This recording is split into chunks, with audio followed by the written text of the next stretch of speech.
This is the word works. This is the word works.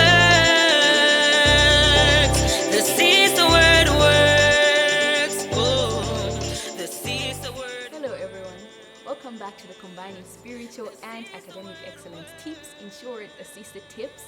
I am Lusu and you're with me today, and I have a very special guest today, someone who has used combining spiritual and academic excellence principles in his life, and someone who is a distinction student actually.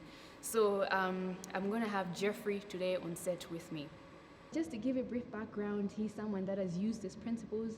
We've been talking about these principles for a couple of weeks now, and we figured, you know what, let's bring in someone who has used these principles, who has applied them in their life, in their academics, consistently so, and also gotten the best of results. So Jeffrey here is one of the people that has done that, and that's why we have him on set today. And I think I'm really excited to have him on set. Jeffrey, how are you today? I'm very good, and you?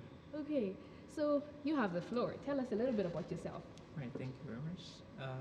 I am Geoffrey Nkonjara. I'm a Common FP campus leader, and I'm a final year medical student at the College of Medicine, the University of Malawi. Okay, all right. So when you say you're a final year student, that means that you're pretty much a doctor, right? Yeah, I can say so.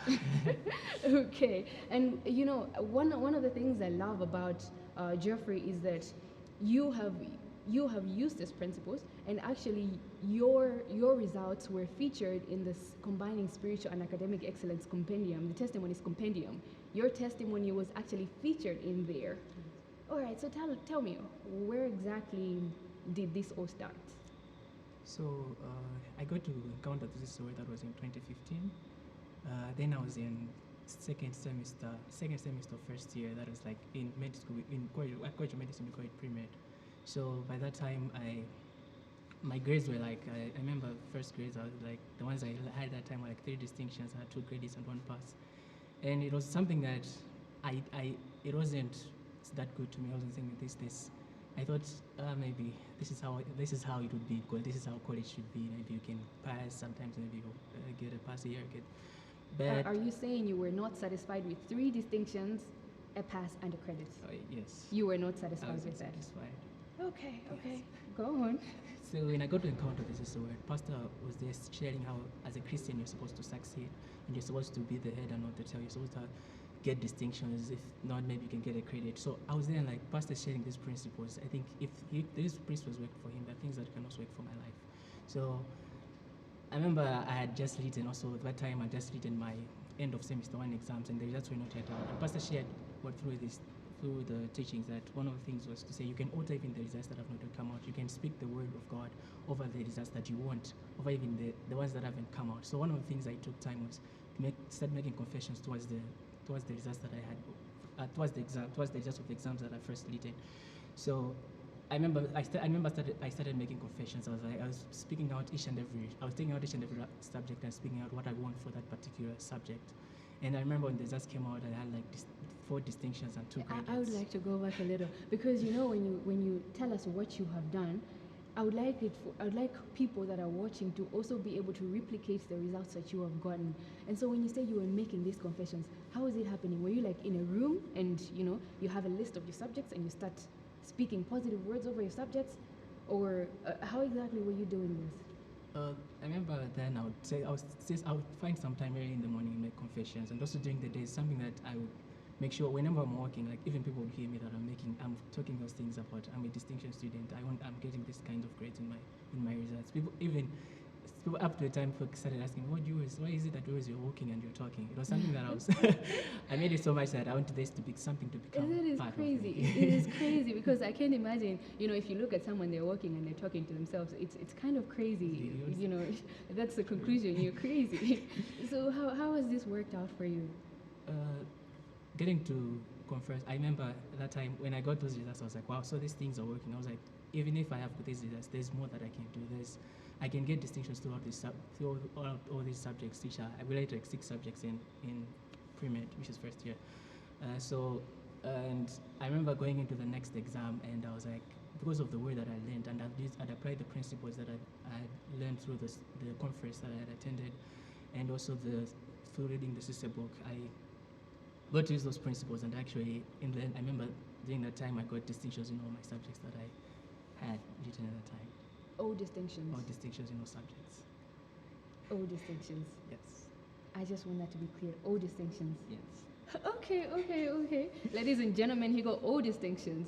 So before we proceed, I'd just like to call up someone who's going to give us a performance, and they're going to give us a spoken word. So give it up for Jaziel. Success is not a number. It is faithful labor. Keyword, faithful. Yes, we have to be faithful. Faithful in the things that require us to be faithful. Faithfulness is the yardstick God uses to measure if we're ready to move to the next level, to that new and high level, and He has found us faithful. That is why this Kairos has come. That is why this dawn has come. So like they say, to stay where you are, you have to keep doing what got you there. But to go higher than that, you have to do more than you did. So this year, take your faithfulness up a notch, and like a torch, fire it up and watch as you experience a whole new and high level. For he who is faithful in little shall not be belittled, but will not require any bill to be told how rich he is, rich in resources, opportunities, even money itself. So store away the things of old, rather behold the new things as they unfold. Behold as they spring forth. Behold the tractors in the wilderness paving a new way. Behold the rivers on a new wave as they make their way in the desert. Behold these new things. This year, we're experiencing new things. Bubble wrapped, fresh out of the box new things. The Lord working with us in new and high levels of grace, energy, operations, and results. Yes, new and high levels of grace. Not grace 2.0, but a whole new level of grace. New and high levels of energy. Not energy powered by the Red Bull, but by He that made the Red Bull. This year, we're walking in supernatural energy, intellectually, physically, and spiritually.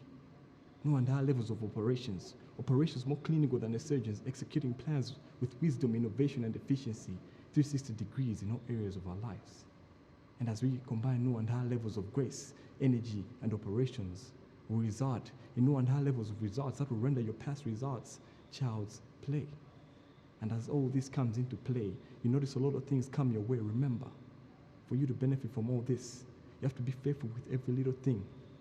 You have to trust Him and be faithful with everything He will entrust you with. Believe the word that has come. That is how you make use of all that has come with the year. Keep the word of the year in front of you. Visualize till it's all you can see, even with your visualize. And expect what the word has said every day, because every day the Lord will be doing a new and high level thing. So go on, enlarge your tent, increase your capacity, let your dawn shine bright till your light is far shone, because you have never seen it in this far shone. That was an amazing piece by Jaziel titled New Level. And as we keep saying, you can get that piece and many other music pieces and art from our website, www.rfpmam.com. MAM is spelled M-A-M. So www.rfpmam.com. So Jeffrey, we're now back with you. And I think what I like about your statements of faith and your testimony is that you were not satisfied with where you were, even though where you were was actually good enough. So I want to hear more. What practical things have you done that can demonstrate to everybody out there that you have actually combined spiritual and academic excellence? One of the things is I learned to be attending services, be consistent in attendance of services. Over time, I got to become a student lead, or a Christian student lead of the Commonwealth IFP campus ministry. And also, I've been serving in the main branch, IFP Planter branch, as in the registration department. Okay, so on campus, you're a leader at College of Medicine. You're a leader on campus in your in church. You're also you're also serving in a team in your church, your local church as well. Yes. Okay. Keep talking. I like where this is going. Keep talking. So, if all this over time, I am excelling in my spiritual life, but also my academic life was also growing. So it was not just like with me. Maybe some people say when you attend more of church service or do this, more your academics life fell. But for me, it was something different. Like according to the sister word, the more you commit, the more you do things of God, the more God also helps you to excel in your academics. So those are some of the things that I did to say to help me still excel in my spiritual life. In your spiritual life. What about the academic part? Pastor talks about time management, and with that also comes the issues of having to cut out or the distractions that you might have, things that may not help you achieve your goal. So I remember cutting it down on my movies. I remember cutting down on maybe just chatting, being on social media, chatting with friends, so I could commit more time to studying. As much as I'm already spending much time to be doing the things of God. I also have to spend I also have to spend time to invest in my academics and work hard. Okay, so there's some things that you cut out. Yes. There's some movies you cut out. Yes. There's some chatting you cut out. Yes. That is something that is precise that we can actually learn from. There's some things you can cut out of your schedule. Some things that, that do not benefit you at all. Not even that much, but at all. They don't benefit you at all. Like the movies, unless you're doing school in Exactly. movie making, maybe movie production. But the movies, if you're doing it to pass time, that's something that you can actually cut out of your schedule. And we're almost wrapping up this set. And what I would like to hear from you is, how has your grades been from first year? We're talking about your first year grades. First year you got distinctions. How about second year, third year, and now you're in fourth year? How has it been in second year, in third year? Final year is fifth year, isn't it? Yes. You're in fifth year, the final year. Second year, third year, fourth year, fifth year now. How has it been in these 4 years?